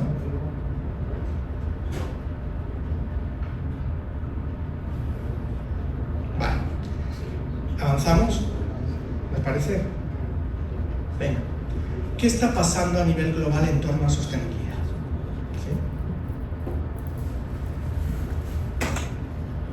Cuando nosotros nos sentamos a reflexionar con algunos de los principales ejecutivos, forma parte de nuestro trabajo, en algunos casos, sobre todo de enero, abril, ¿vale? Lo que nos hemos encontrado es una idea de fondo que es esta. En los ejecutivos en Latinoamérica, ¿vale? ¿Qué es esto? El apocalipsis, ¿no? El apocalipsis zombie de la sostenibilidad. Es así el momento actual, es decir, estamos en un momento donde llevamos años hablando de la importancia, integrándolo dentro de la toma de decisiones, y ahora nos encontramos en un momento donde esos avances están siendo cuestionados. Pues a ver, el momento no es fácil porque hay mucho ruido, pero yo les voy a decir la reflexión principal de fondo antes de que empecemos a desgranar la situación. Las compañías están moderando el discurso, pero no están dejando de gestionar. Porque la gestión de la sostenibilidad no es cosmética, viene porque atendemos riesgos y oportunidades, y esos riesgos y oportunidades no han desaparecido. El cambio climático no desapareció el 20 de enero con Trump. Entonces las compañías siguen gestionando. Es verdad que se está cuidando mucho más la manera en que se cuenta fuera, porque sí hay una polarización. Entonces, en un contexto de polarización tampoco vamos a levantar la mano diciendo que somos, ¿no?, los mejores y los adalides de la sostenibilidad, porque nos van a golpear. Pero en el fondo, en la gestión dentro de nuestras organizaciones, las directrices siguen estando claras. Entonces, el momento no es tan apocalíptico como parece, ¿vale?, a pesar de que tengamos algunos entornos complicados. Y antes de que ustedes me tiren lo que está sucediendo, yo lo planteo directamente para que lo abordemos. ¿Qué está pasando en Estados Unidos? Ya lo hablábamos el año pasado. Hablábamos de que había una polarización política. Esa polarización política está usando sostenibilidad como parte de las temáticas de discusión, y esto no es Trump primer mandato, segundo mandato, esto viene de Trump primer mandato, estaba produciéndose durante el mandato de Biden, y obviamente ahora se está generando con mayor fuerza. Hay un contexto político de determinados sectores en Estados Unidos que hablan de que trabajar sostenibilidad es, y es un concepto que probablemente hayan escuchado, es integrar la agenda woke dentro de las organizaciones. Muchos habrían escuchado ya, ¿no?, el término woke en los últimos meses. ¿Qué plantean quienes tienen esta posición? Pues que trabajar sostenibilidad es ideológico y que por tanto es una manera de introducir, y voy a ser muy extremista, pero así lo están planteando, de introducir el comunismo dentro de las empresas por la puerta de atrás. Es decir, que los esfuerzos de diversidad e inclusión, los esfuerzos de eficiencia energética, de uso de energías renovables, de economía circular, son esfuerzos políticos. ¿Vale? Yo creo, y nos va a quedar claro a lo largo del curso, espero, del programa, es que vamos a entender que esto es un tema de gestión de riesgos y de oportunidades. Todos tenemos ideología, pero ustedes la dejan en la puerta igual que la dejo yo. O sea, es muy pragmático esto. Lo vamos a abordar desde el lado de los riesgos y desde el lado de las oportunidades. Entonces, trabajamos diversidad e inclusión porque es un factor clave para la atracción y retención del talento, independientemente de que creamos en eso o no. Trabajamos el desarrollo de productos inclusivos porque es una oportunidad de negocio importante debido al volumen de población en nuestros entornos que está dentro de esos segmentos. No lo hacemos por un tema de justicia social, cada uno que tenga la ideología que considere, ¿vale? Entonces, esas posiciones tan extremas se caen cuando hablamos de riesgos y oportunidades, pero están ahí, ¿vale? Y eso, obviamente, durante el mandato de Biden estaba un poco más aminorado porque las posiciones más extremas no estaban necesariamente quienes tomaban las decisiones políticas, hoy sí. Y entonces lo que está sucediendo en el mandato actual es que hay un retroceso en la gestión y en los presupuestos que están destinados a sostenibilidad, ¿vale?, desde el Estado y desde parte desde el gobierno federal y desde parte de los estados. Por ejemplo, se ha redefinido el enfoque de la EPA, de la Agencia de Protección Ambiental, ¿vale? Se han desmantelado el Departamento de Educación, desmantelado la Agencia de Cooperación al Desarrollo. Son, ¿no?, decisiones que ustedes han podido ver en los titulares. Y esto está generando para las compañías que tienen intereses en Estados Unidos, bien porque tienen emisiones, ¿no?, de valores allá, bien porque tienen algún tipo de gestor de activos como inversionista, porque comercializan en ese mercado, bueno, pues un temor a que haya una judicialización de sus acciones. Y hablo de una judicialización, no de una resolución negativa, es decir, no necesariamente tiene que haber finalmente una multa o sanción al respecto, pero sí hay un conflicto legal por el medio que desgasta a las partes. ¿Vale? Entonces, estas posiciones más extremas están llevando a las empresas a los tribunales. Y las empresas, por naturaleza, son, díganme ustedes, pero son conservadoras, ¿no? Entonces, quieren evitar tener que pasar por estos malos tragos judiciales, ¿no? Entonces, lo que están haciendo es reducir la exposición pública, más no reducir la gestión. Entonces, lo que verán ustedes probablemente son ajustes en los compromisos. Vamos a irnos a cambio climático. Los compromisos de reducción de emisiones, ¿vale? Pues lo que están viendo es que o los bajan, o los vuelven más ambiguos, o aumentan el periodo de tiempo de ese compromiso. Eso significa que han dejado de evaluar eficiencia energética en sus operaciones, alternativas renovables, descarbonización de su cartera, de su cadena de valor, de su cartera. No, eso lo siguen haciendo, pero públicamente han bajado, ¿vale?, la exposición de los compromisos para evitar cualquier tipo de judicialización al respecto. En ese sentido, ¿podrías comentarnos lo que pasó con BlackRock, que parecía que entraba, salía, volvió a entrar? No terminé de entender, pero de repente ilustra el punto. No, y le ha salido bien, porque ayer en el avión justo leía una noticia que os voy a contar de por qué le ha salido bien. BlackRock venía años pronunciándose sobre la importancia de incorporar los criterios ESG dentro de la inversión para tener inversiones menos riesgosas, ¿vale? Y estaba desarrollando portafolios menos riesgosos, portafolios más sólidos. Por ejemplo, a las empresas de energía les estaba, porque son las que priorizaron, pues les estaba pidiendo estrategias climáticas, pero no para que fueran menos emisores, sino para que las empresas basadas en un modelo de negocio basado en lo fósil tuvieran alternativas de medio y largo plazo, donde la extracción fósil va a ser inviable. porque vamos a acabar con los principales activos desde el punto de vista económico, que sea rentable extraer. Entonces, cuando le pedían a un Total, a un BP, a un Repsol, que quizá no es el mejor caso, ¿no? Pero cuando le pedían algo al respecto, pues obviamente era, oye, ¿cuál es tu transición energética? Pero ¿cuál es la evolución de tu modelo de negocio? Para tener compañías, más bien, nadie quiere invertir en el blockbuster o en el Kodak del futuro, y los aspectos ambientales son relevantes. Había un pronunciamiento al respecto, una presión por parte de los directivos de BlackRock y además el desarrollo de productos especializados. Pero con este crecimiento de la polarización, una parte del negocio de BlackRock está en la gestión de los fondos de pensiones de los empleados públicos de los diferentes estados. Y lo que se estaban encontrando es que los estados republicanos estaban vetando a BlackRock y cerrando los contratos que tenían para la gestión de los activos públicos. ¿Qué haces cuando parte de tu negocio se te está cayendo? Moderar la postura. Entonces dejaron de hablar de factores ASG, de la importancia de la transición climática, para hablar de la seguridad energética, donde entra en parte el abastecimiento con energías renovables, porque si dependemos 100% de la red fósil, no vamos a llegar. Entonces moderaron el lenguaje progresivamente.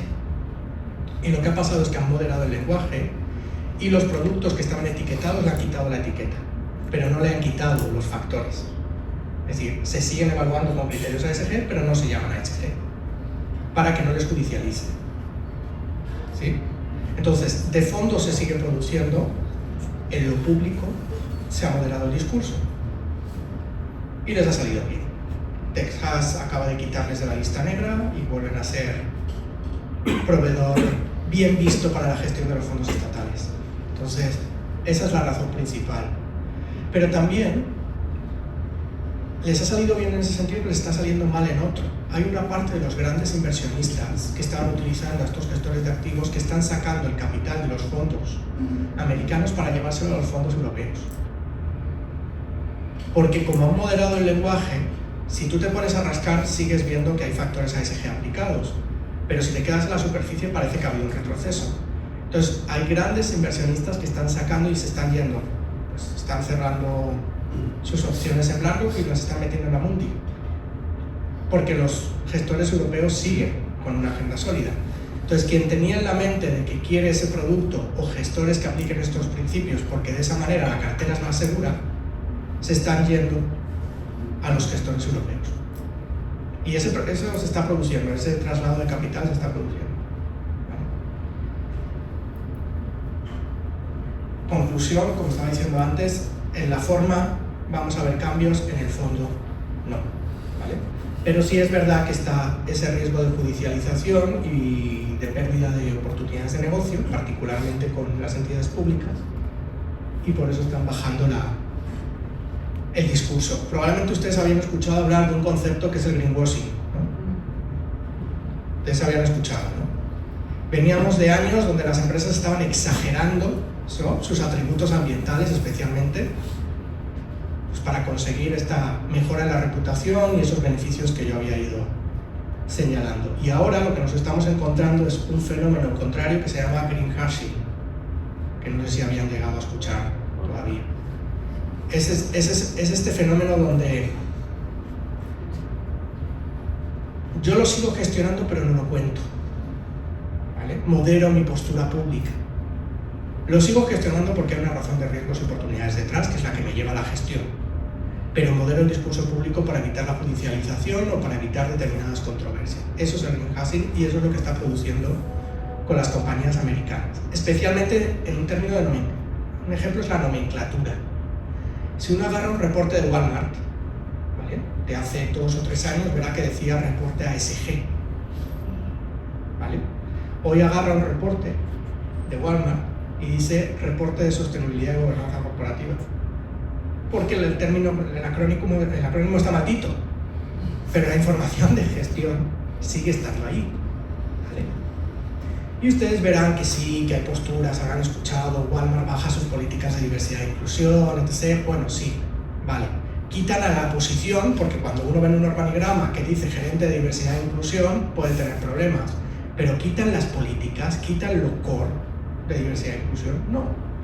O redefinen el nombre de la persona o redefinen quién lo gestiona, pero tú no puedes quitar las prácticas de diversidad e inclusión cuando es clave tu atracción y retención del talento. Entonces es un tema cosmético, ¿vale? Y eso sí es importante que lo tengan claro. A ver, para irnos a la pausa. Es verdad que además Estados Unidos no es un Estados Unidos, son todos los estados con sus diferentes criterios. Entonces, aunque tenemos posturas federales que están teniendo consecuencias, la redefinición del papel de la EPA, la suspensión de la regulación que iba a obligar a las empresas emisoras, a los emisores de valores a publicar la información de cambio climático, de riesgos y oportunidades de cambio climático y de emisiones de carbono, de cualquier gas de efecto invernadero. Aunque esas decisiones están ahí, hay decisiones que dependen de los estados, y hay estados que tienen posturas favorables a la sostenibilidad, caso de California. Entonces, el caso de California yo creo que lo tenemos que analizar porque es el mejor ejemplo. Hay una suspensión de la regulación de la SEC que iba a pedir la información de emisiones y de riesgos climáticos. Sin embargo, California tiene dos regulaciones que piden eso para las empresas que generan un volumen significativo de actividades, hay unos umbrales, en California. Yo puedo ser un Apple, ¿vale? Y desde el punto de vista de la SEC me quitaron la obligación de reportar riesgos climáticos y emisiones, pero tengo operaciones significativas en California. Por la regulación de California tengo que seguirlo haciendo público, y como ustedes comprenderán, la mayoría de las empresas operan en California. Entonces tenemos que pensar también que hay contrapesos que están haciendo que no sea tanto el movimiento como suena en los titulares y en los medios, porque claro, a un medio le interesa mucho el titular de Trump suspende X cosa, pero hay regulaciones que dependen de los estados y hay estados que siguen apostando por esto. Por ejemplo, Nueva York, que es también un estado relevante, pues está tomando decisiones al respecto, está moviendo activos de sus fondos de pensiones para aquellos que no incorporen a ESG en el momento actual. Entonces, que sepamos también que son varios, ¿vale? Esa es la situación hoy en Estados Unidos. Hay ruido, pero de fondo las empresas lo siguen gestionando, por tanto, gestionan pero no comunican, greenwashing, y no todo depende de las decisiones federales, por tanto, tenemos contrapesos que garantizan que no se anula la agenda de sostenibilidad. Pero si nosotros vamos a tomar los medios, parece que se acabó la sostenibilidad, que estamos en esa foto de apocalipsis. ¿Sí? ¿Esto es lo que está pasando en el resto del mundo? Antes de que lo veamos, ¿qué creen? Y nos vamos al café. Voy a dejar la pregunta en el aire, no vamos a ver la respuesta, la vemos a la vuelta del café, pero ¿ustedes creen que esto es lo que está pasando en el resto del mundo? En Europa están pasando otras cosas y en Asia están pasando otras. Entonces, si miramos solo arriba geográficamente, no me malentiendan, pues entonces puede parecer que esta es la situación global, pero no lo es, ¿vale? Y vamos a ver por qué no lo es, ¿sí? No podemos ocultar la situación, pero tampoco la convirtamos en la generalidad, ¿vale? Entonces ahora, si quieren, vamos al café, regresamos, terminamos de ver en unos minutos el escenario global y nos vamos a la dinámica, ¿les parece? Perfecto. Bueno, gracias. Espero que estén hablando de Trump y de las implicaciones de Trump y no del fútbol, de la política local o de cualquier preocupación adicional que pueda suceder, ¿vale? A ver, nos quedan solo 10 minutos para ver qué está pasando en otras geografías y quedarnos esa idea de que la situación global no es la situación de Estados Unidos, pero de lo que hayan podido conversar en estos minutos, ¿alguien quiere destacar algo de su reflexión sobre el momento actual antes de que veamos la totalidad de la foto?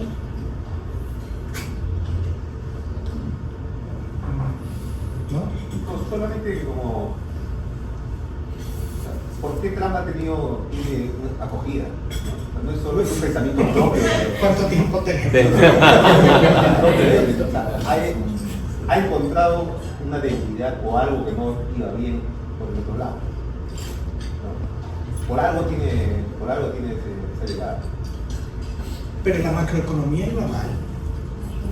No se le pregunto. No, o sea, tenemos que pensar que, o sea, muchas veces se dice, bueno, es que la macroeconomía no va bien y entonces viene el argumento de que la sostenibilidad resta competitividad a las empresas y se traduce en los indicadores macroeconómicos. La macroeconomía de Estados Unidos, en términos generales, no iba mal. Lo que pasa es que tenemos en la ecuación algo que no teníamos antes, que es la misinformación y la desinformación y la capacidad de influencia que tenemos en el público a través de la generación del enemigo externo, del enemigo interno y de todo lo que queramos hacer, ¿no? Y también tenemos que pensar que las posturas extremas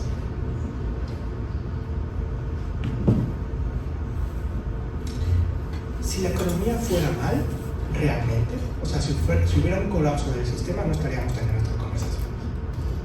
Estaríamos ejecutando para salir del escenario. Es decir, esto sucede cuando las cosas están bien, ¿no?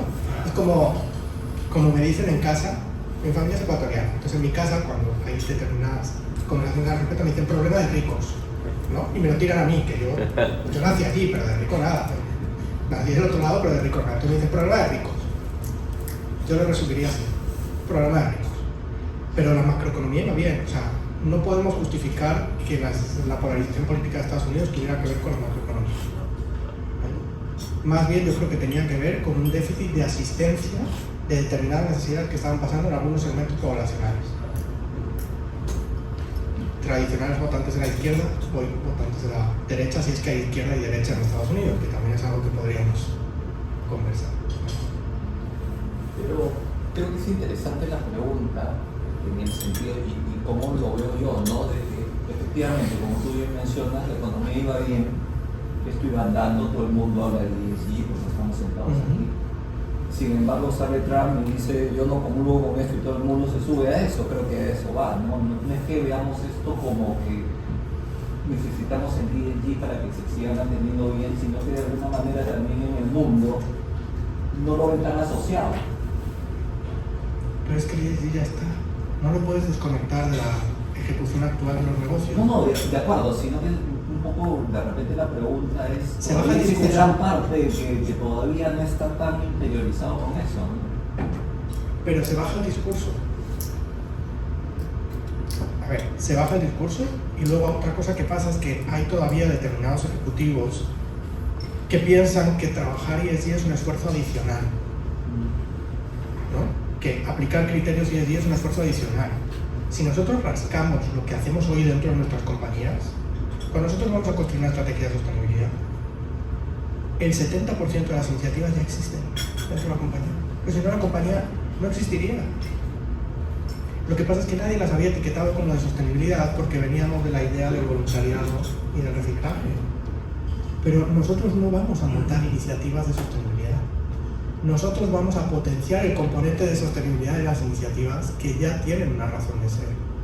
Y esa razón de ser es la sostenibilidad, pero no la habíamos interpretado bien, no la habíamos encontrado, ese componente. Entonces, lo primero que tenemos que romper la idea es que esto es un esfuerzo extra, porque no es un esfuerzo extra. Es que si no, sus compañías no existirían. Si no existiera una gestión proactiva de la fuerza laboral, un relacionamiento comunitario, un análisis de las eficiencias operativas desde el punto de vista de materiales y de energía, no es por nada, pero la compañía cierra en 5 años. Lo que pasa es que cuando nosotros pensamos que tenemos que montar iniciativas adicionales es cuando viene el problema, pero es que esto está en el core de negocio. Entonces lo que está pasando en Estados Unidos es, no lo voy a contar públicamente de la misma manera que lo venía haciendo, porque sí hay determinadas posturas políticas que están hoy en puestos de toma de decisión que pueden llevarme a procesos judiciales o que pueden perjudicarme en contratos públicos. Pero yo no dejo de gestionar al interior, porque si dejo de gestionar al interior cierro la empresa. O sea, esa es la reflexión de fondo que tenemos que hacer, ¿vale? Y justo cuando planteamos las estrategias de sostenibilidad dentro de las compañías, llegamos y les mostramos que el 70% ya lo estaban haciendo, podrían decirnos, pues ¿por qué te contraté? Pero normalmente las situaciones de alivio, es de, oye, pues al final del día, lo que me están haciendo es ayudarme a ordenar la casa, pero no me están diciendo que tengo que construir una casa nueva. Es una de las reflexiones más importantes también que se tiene que llevar. Esto no es un esfuerzo adicional.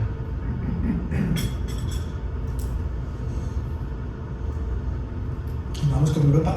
Perdona, disculpa, de repente voy a caer Me voy para atrás. en este grupo. Pero yo lo veo un poco diferente, no lo veo como un problema macro, lo veo como un problema micro. No es macro funciona y ha funcionado bien para una mayoría. El problema es que hay una minoría a la que no le está funcionando y esa minoría está fastidiada y siente que ha sido desplazada. Y por eso es que ha votado por Trump y por eso es que te ponen estas cosas y tal. Y te doy dos ejemplos, uno de Perú, aquí en la empresa en la que estoy, de cómo esto puede ir creciendo y ser un problema. Nosotros en la empresa en la que estoy, a nivel operativo no tenemos muchas mujeres, no hay muchas mujeres, tenemos pocas. Y es muy difícil atraerlas y retenerlas. Yo soy parte del comité de safety y tuvimos un caso de una chica que iba en su tercer accidente en menos de 6 meses. Se queda dormida dentro del puerto. Y el debate no era acerca de cuáles son las causas por las que ella es la única que se queda dormida, que era parte de lo que queríamos hacer realmente. El debate era que no la debíamos sacar porque era mujer. Y así es como se hacen muchas de estas, acumulas estas situaciones que luego te llevan a un backlash, ¿no?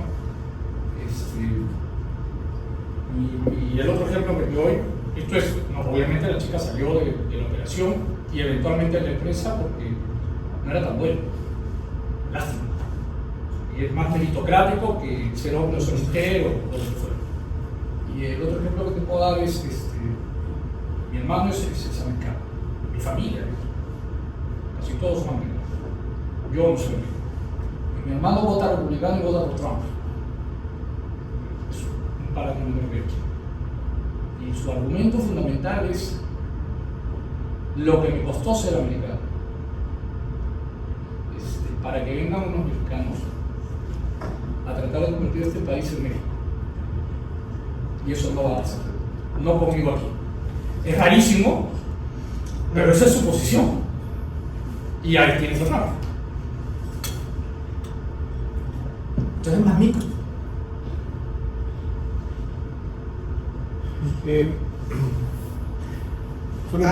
Solo que pero has puesto encima de la mesa una cosa interesante que es el problema no lo tenemos en tener una medida inclusiva.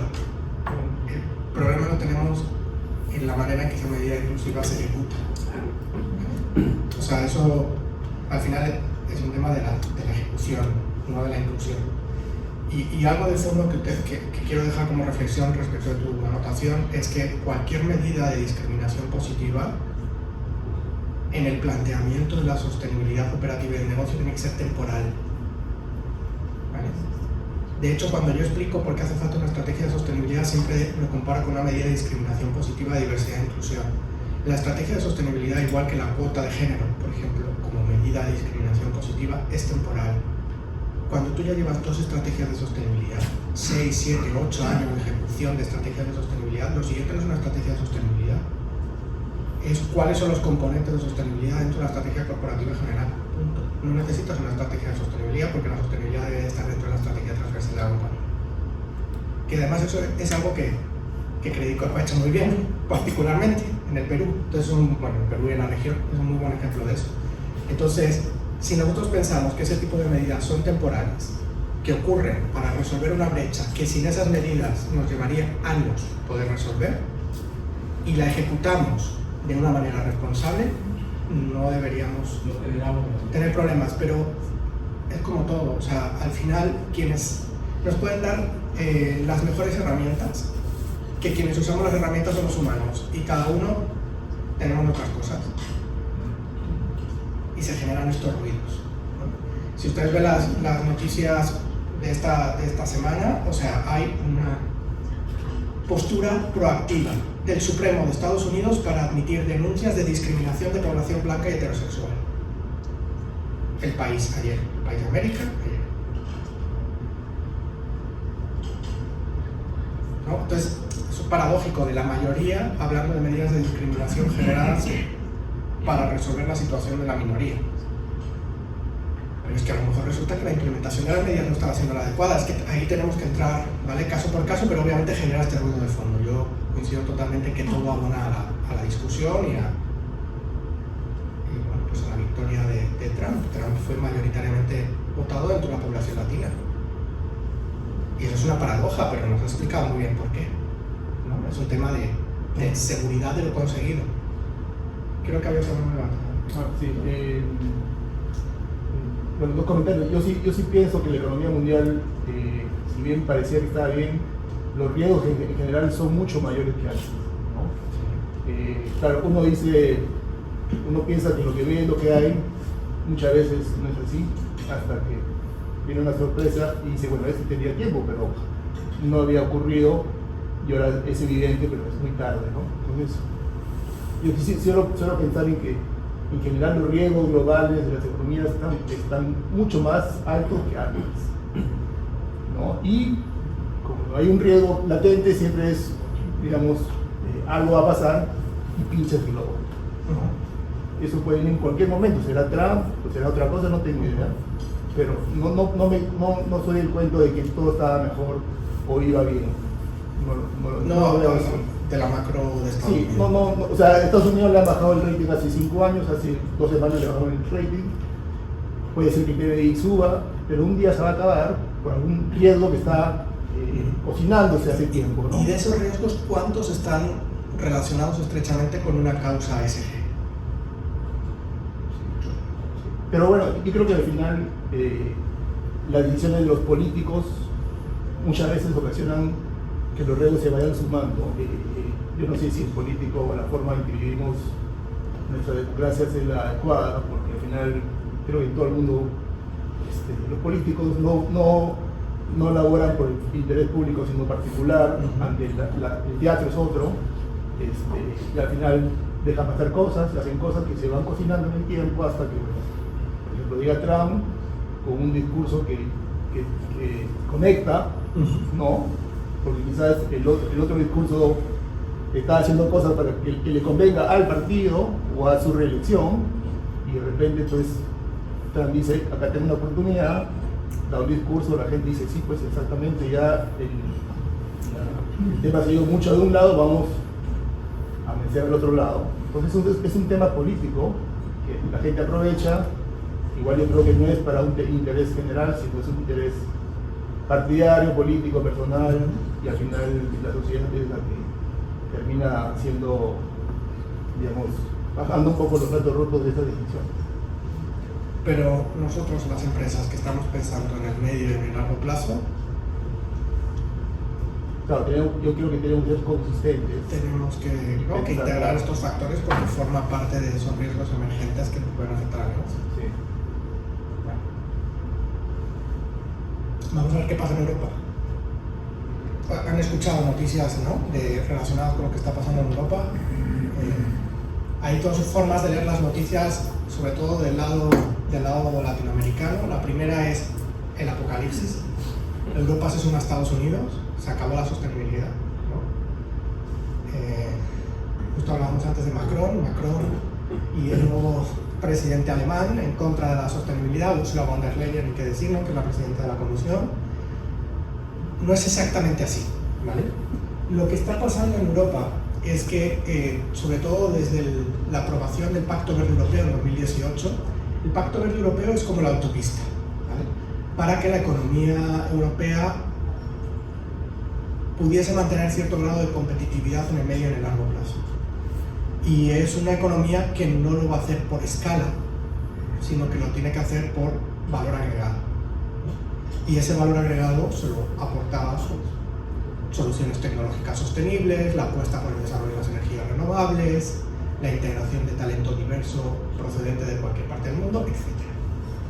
Pero esas regulaciones que forman o que se derivaron del Pacto Verde Europeo, es decir, los carriles de la autopista, resulta que se han estado planteando en los últimos años sin hablarse entre ellas. ¿Vale? Es como que teníamos carriles, pero los carriles separados por estos... Se nota que no manejo, ¿no? Por estos tótems de separación, entonces tú no te podías cambiar de carril, los carriles no se hablaban entre ellos, y al final lo que le obligaba a una empresa es a tener que lanzar autos por todos los carriles para cubrir todas las necesidades. O sea, había un proceso de complejidad y de burocracia normativa muy grande. Y hay tres grandes regulaciones que son importantes. La primera, la regulación de transparencia, la obligación de reportes de sostenibilidad en Europa, que viene de 2014, pero que ahora se reformuló y se hizo más exigente hasta el punto de llegarle a aplicar a las pymes. Entonces, ¿se imaginan a una pyme obligada a generar un reporte de sostenibilidad con las mismas características que una gran empresa? Muy difícil, o sea, burocráticamente muy pesado para esa pyme y obviamente muy preocupante para la empresa principal que tiene a esa pyme dentro de su cadena de suministro. Vale, entonces, vamos a decir que se habían pasado de frenada en esa regulación, por ejemplo, en la de reporteo, aplicándola a las pymes. En la regulación de debida diligencia, de análisis de riesgos, porque obligaba a hacer análisis de riesgos sobre toda la cadena de suministro. Entonces yo, empresa europea, si me pongo a rascar, los europeos acabamos con el continente, ya no hay nada. ¿De dónde sale la materia prima? Principalmente de acá.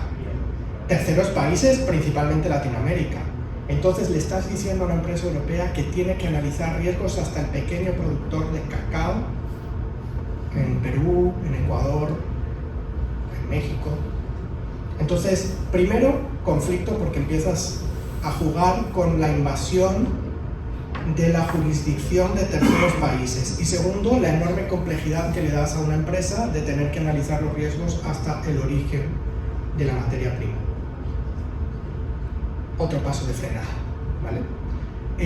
Taxonomía, ¿vale? Que saben que está en proceso de construcción la taxonomía del Perú, es decir, la catalogación de actividades que se consideran ambientalmente favorables con unas características técnicas que tienen que cumplir. Vale. Pues esa taxonomía verde europea obligaba no solo a los bancos a reportar el porcentaje de su portafolio de crédito colocado bajo la taxonomía, sino que obligaba a todas las empresas de la economía real a mostrar qué parte del CAPEX estaba alineado con la taxonomía. De nuevo, un exceso que podemos pensar que es un exceso burocrático. Y les he contado solo 3 regulaciones, había más, pero esas 3 son importantes. Entonces lo que plantea la Unión Europea es, oye, no hay un cuestionamiento sobre qué la sostenibilidad aporte a la competitividad. El cuestionamiento es que quizá nos hemos pasado con las regulaciones no han conversado entre ellas y están teniendo un impacto burocrático en las compañías. Los equipos de sostenibilidad de las consultoras en Europa han crecido y se han multiplicado por 10 en los últimos 6 años. Y no ha sido por un valor estratégico, ha sido porque tenías a un volumen significativo de pymes teniendo que hacer esto con cero convencimiento, sin verle el valor estratégico y únicamente porque le estaba pidiendo la foto de determinada regulación. Eso era una bomba de tiempo. Y eso es lo que ha pasado. Pero el mismo día que se aprobó, todo este cuestionamiento viene desde hace tiempo, pero en febrero, finales de febrero, se aprobó lo que llamamos el paquete Omnibus, el primer proceso de simplificación normativa. ¿Vale? El mismo día que se aprobó eso, que quitaron a las pymes de la obligación de reporteo, que dijeron que la debida diligencia ya solo la tenía que hacer hasta el tier 1, no me tenía que ir hasta el origen, la debida diligencia la estaban pidiendo cada año. Y ahora la piden cada 5 años, salvo que haya un cambio significativo en tus operaciones. Algo más razonable. Bueno, el mismo día que se aprueba eso, se aprueba el nuevo plan de industrialización limpia de la Unión Europea, es decir, el paquete de ayudas para la conversión industrial hacia una producción más sostenible. Por tanto, Europa no está cuestionando la sostenibilidad, solo está tomando determinadas medidas para facilitar que burocráticamente el impacto no sea tan alto. ¿Vale? Entonces no pensemos que hay un apocalipsis. Están pasando cosas, se están acortando las regulaciones, pero no hay una falta de convencimiento de fondo. Es un tema de ajuste de frenada para que la economía siga fluyendo. Pero no porque la sostenibilidad afecte a la economía, de nuevo, es la manera en que las regulaciones estaban planteadas. ¿Vale? Y por otro lado, aparte de la Unión Europea, podemos ver qué pasa en Reino Unido, porque Reino Unido, como saben ustedes, en la Unión Europea era una rara avis y ahora ni siquiera está dentro de la Unión Europea. Entonces, lo que está pasando en Estados Unidos siempre es un poco como el que está en el medio, ¿no? Entre los dos lados del Atlántico, mediando un poco entre el interés de uno y el interés de otro. Bueno, pues a pesar de que está en el medio y de que eso hace que sus posturas sean más moderadas, está avanzando. Por ejemplo, en Europa En la Unión Europea, la obligación de reporteo es con sus propios estándares, pero en el resto del mundo es con la NIF S1 y S2, como estábamos hablando para Latinoamérica. Pues Reino Unido ya tiene el proceso de consulta para la adopción local de la S1 y la S2. Entonces va a obligar a las empresas a reportar esa información y por tanto a gestionarla. Por contar solo una de las cosas que están pasando. ¿Vale? Y cierro con Asia. ¿Qué está pasando con China? Es que si habláramos de Asia, pues nos estaríamos todo el día, pero vamos a centrarlo en China y en Japón. ¿Qué está pasando con China? No, China es el demonio de la sostenibilidad, no hace nada, arrasa por donde va, ¿no? Esa es un poco la idea desde fuera. Pero si rascamos, vamos a ver un poco qué pasa y cierro aquí, ¿vale? China tiene absolutamente claro que su desarrollo económico presente y futuro pasa por formar parte y ser el principal actor de las cadenas de suministro que estén relacionadas con la transición ecológica. Y eso lo estamos viendo. No hay más que ver los autos eléctricos, ¿no? Es un ejemplo clarísimo, lo vemos en los autos eléctricos, en las baterías, en los paneles, etc. Lo tienen absolutamente claro. Entonces están tomando la sostenibilidad como un diferencial de su economía en el desarrollo de productos y servicios, ¿vale? Para el consumo interno y para el consumo externo.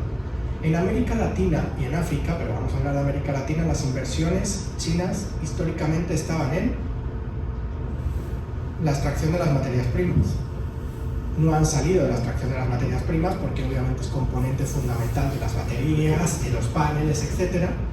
Pero es verdad que estamos viendo también una evolución, ¿vale?, para entrar en servicios de tecnología, servicios de telecomunicaciones, es decir, servicios de movilidad. Entonces están también evolucionando en la manera en que invierten porque están entendiendo que ahí hay una apuesta. Y esas inversiones generalmente están relacionadas con sostenibilidad, por ejemplo, movilidad ecológica, ¿vale? El plan quinquenal chino es la Agenda de Desarrollo China. En los últimos años, esos planes quinquenales, los últimos, eran súper desarrollistas. O sea, métricas de desarrollo absoluto, crecimiento por encima de quien fuese y como fuese. Pero el último, que termina este año, y por tanto el que se va a construir de cara a los próximos años, ya habla de objetivos relativos. Ya no es el desarrollo por el desarrollo, e incluye dentro de su plan el anuncio y compromiso de que la meta máxima de emisiones, el pico máximo de emisiones se va a dar en 2030 y van a ser neutrales en carbono en 2060. Y eso lo dice el plan de desarrollo chino, o sea, el planteado por el gobierno, ¿vale? Por tanto, está en la agenda pública. Y además, en transparencia, el año pasado se aprobaron las regulaciones para los emisores de valores en las bolsas chinas y están adoptando las versiones locales de la S1 y la S2. O sea, si esto no es estar convencido de que la sostenibilidad aporta al desarrollo económico, apaga y vámonos, ¿vale? Y en Japón, que históricamente ya venía apoyando esto, el compromiso sigue firme. Quizá uno de los anuncios más potentes del último tiempo ha sido el del Fondo de Pensiones de los Empleados Públicos de Japón, que es el principal inversionista del país, que no solo ha mantenido los factores ESG, sino que los ha fortalecido. Y cuando le han preguntado, oye, pero en este contexto de controversia, de retroceso, entre comillas, del ESG, que ya hemos visto que no, ¿por qué tú encima refuerzas la exigencia ESG? Y la respuesta ha sido muy clara, porque yo me debo a la sostenibilidad de esos activos en el medio y en el largo plazo, y ahora tengo más claro que nunca que los riesgos emergentes relacionados con cambio climático, inequidad, etcétera, pueden afectar significativamente al valor de los portafolios. Así que no solo lo mantengo, sino que lo refuerzo. Entonces, en Asia, el compromiso es absolutamente firme. Por tanto, cuando vemos la foto global, ¿qué gana?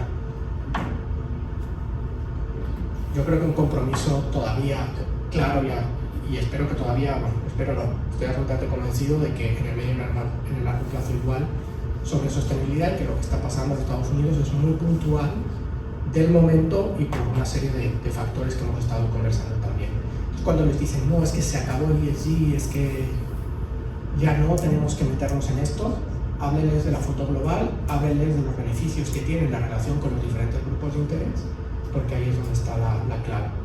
Y para cerrar, para irnos a la dinámica, ¿cómo sienten el escenario en Perú? Porque algo ha salido en la conversación, pero La polarización ha llegado a Perú, la influencia de Estados Unidos es más significativa que la influencia asiática. ¿Cómo sienten el escenario en Perú?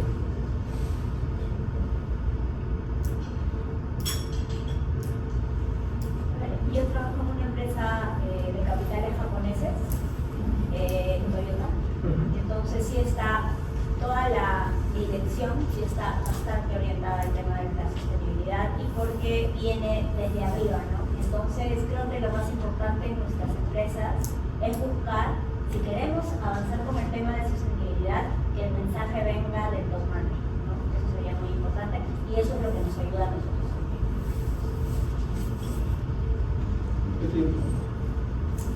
Yo vengo de una compañía de industria urbana, familiar, y estoy de acuerdo con lo que han comentado, que esto no es un problema macro, sino es un problema, yo creo, de polarización en general, en todo aspecto, política, económica, social, todos los temas migratorios, es un reflejo de eso, lo que está pasando en Europa, está pasando en Estados Unidos, en Italia, en Holanda, en Alemania.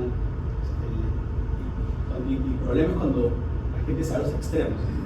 Y este tema ESG o ESG no es ajeno a eso. Antes era todo, era ESG, o nada es ESG, hay algo en el medio. Y para mí es un tema de obligación versus convicción. Es lo que tú estás haciendo por convicción antes de que te impongan un impuesto al carbón, antes de que te impongan una cuota de pene. Hay cosas que hay que hacerlas porque está bien hacerlas.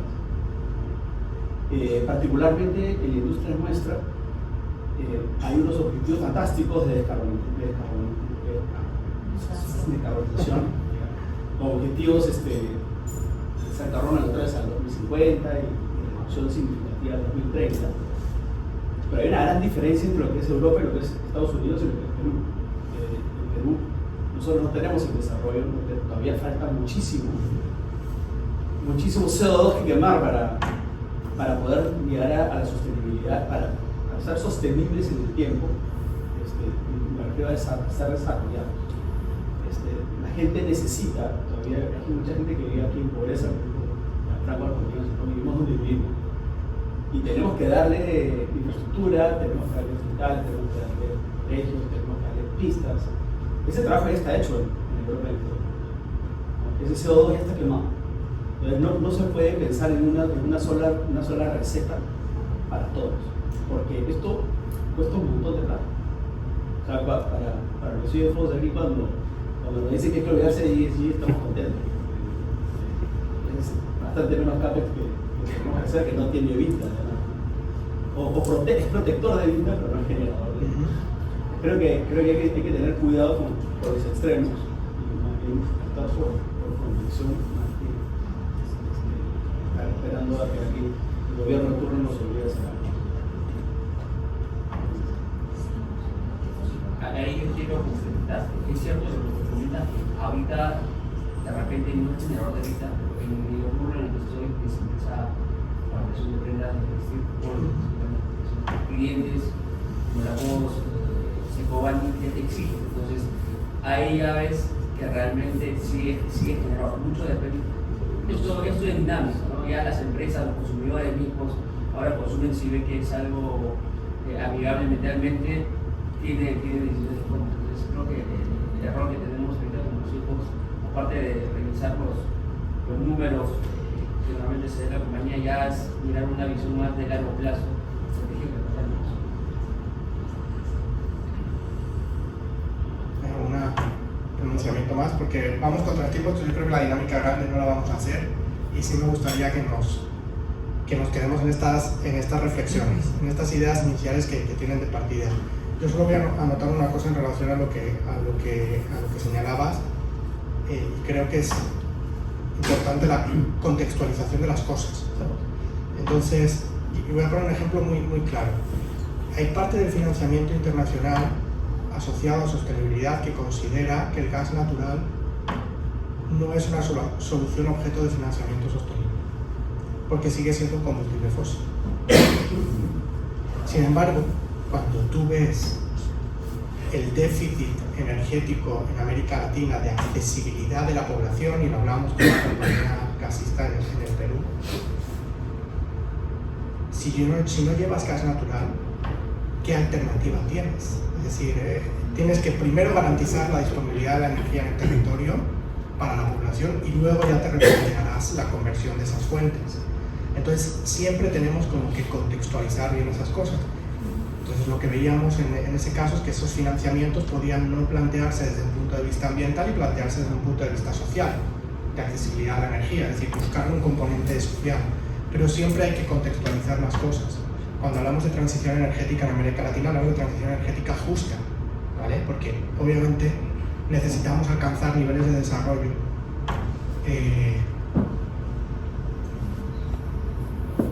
integrando en la medida de lo posible los factores ESG. Ahora, cuidado con la idea de desarrollo por el desarrollo en el corto plazo, aprendamos de los errores europeos en ese sentido, ¿vale? Pero sí es muy importante contextualizar. Y luego cuando montamos los casos de negocio de sostenibilidad, ustedes que tienen ese pensamiento tan financiero, pensemos también en esos otros elementos. O sea, tanto me cuesta, pero también me está dando posibilidades de acceso a estos fondeos que de otra manera no tendría. Ya no hablo de comisiones, hablo de fondeos que de otra manera no existirían. Es un requerimiento por parte de determinados clientes sin los cuales no tendría esos contratos. Es decir, ampliemos la ecuación. Yo sé que, sobre todo a medida que nos acercamos a lo más reputacional y menos numérico, nos empezamos a poner todos más nerviosos, pero bueno, es verdad que hay ahí elementos importantes que tenemos que meter dentro de la misma fórmula. Nos faltan sumandos, vamos a volver a la escuela, nos faltan sumandos en esa ecuación.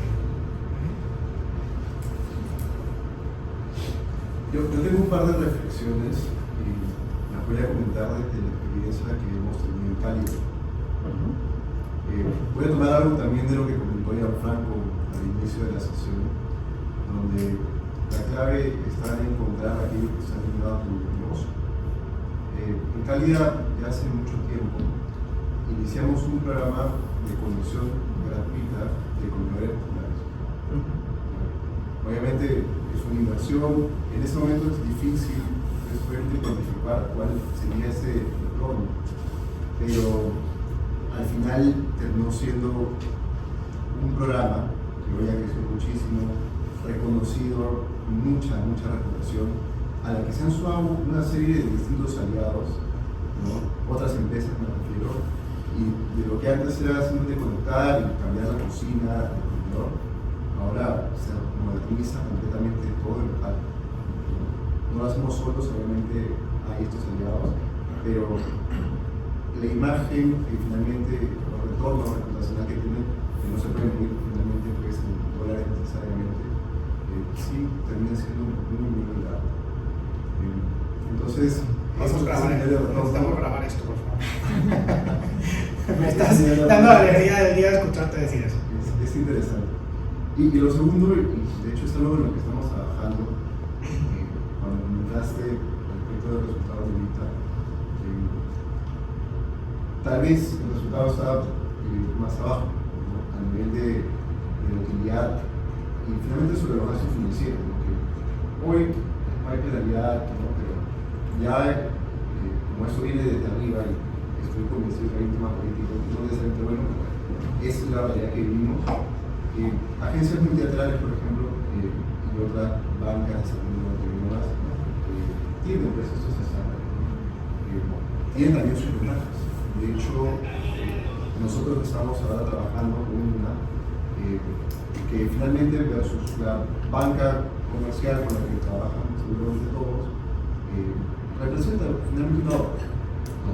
Pero claro, tiene como otro tipo de condiciones, ¿no? Otro tipo de objetivos que uno tiene que plantearse respecto de equidad, inclusión ambiental, social.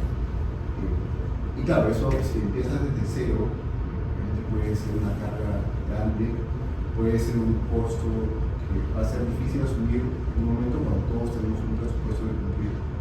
Pero en nuestro caso, eso ya hace mucho tiempo, casualmente, a propósito de también trabajar con una banca multilateral, pero mucho de ese trabajo ya se viene haciendo hace muchos años.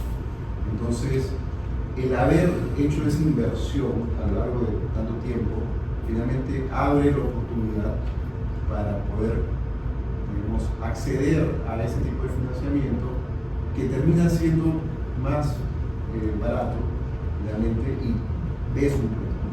A eso me refería con la línea de bajo relevista del gasto financiero.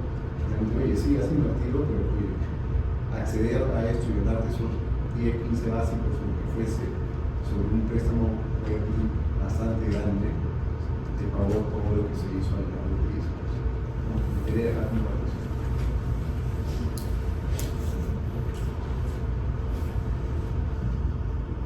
Yo es que no resumiría mejor los argumentos y el momento actual. La verdad es que cuando pensemos en financiamiento, no solo pensemos en condiciones sobre el financiamiento actual, los indicadores actuales, sino también lo que señalamos, la oportunidad de abrirnos a fondeadores, a financiadores que no formaban parte del esquema habitual y que pueden complementar la actual oferta que tenemos de crédito, ¿no? Entonces, bueno, no pensemos solo en las condiciones de los actuales, sino también en que nos va a abrir las puertas de otros que no estaban hoy en disposición de prestarnos porque no teníamos esos criterios.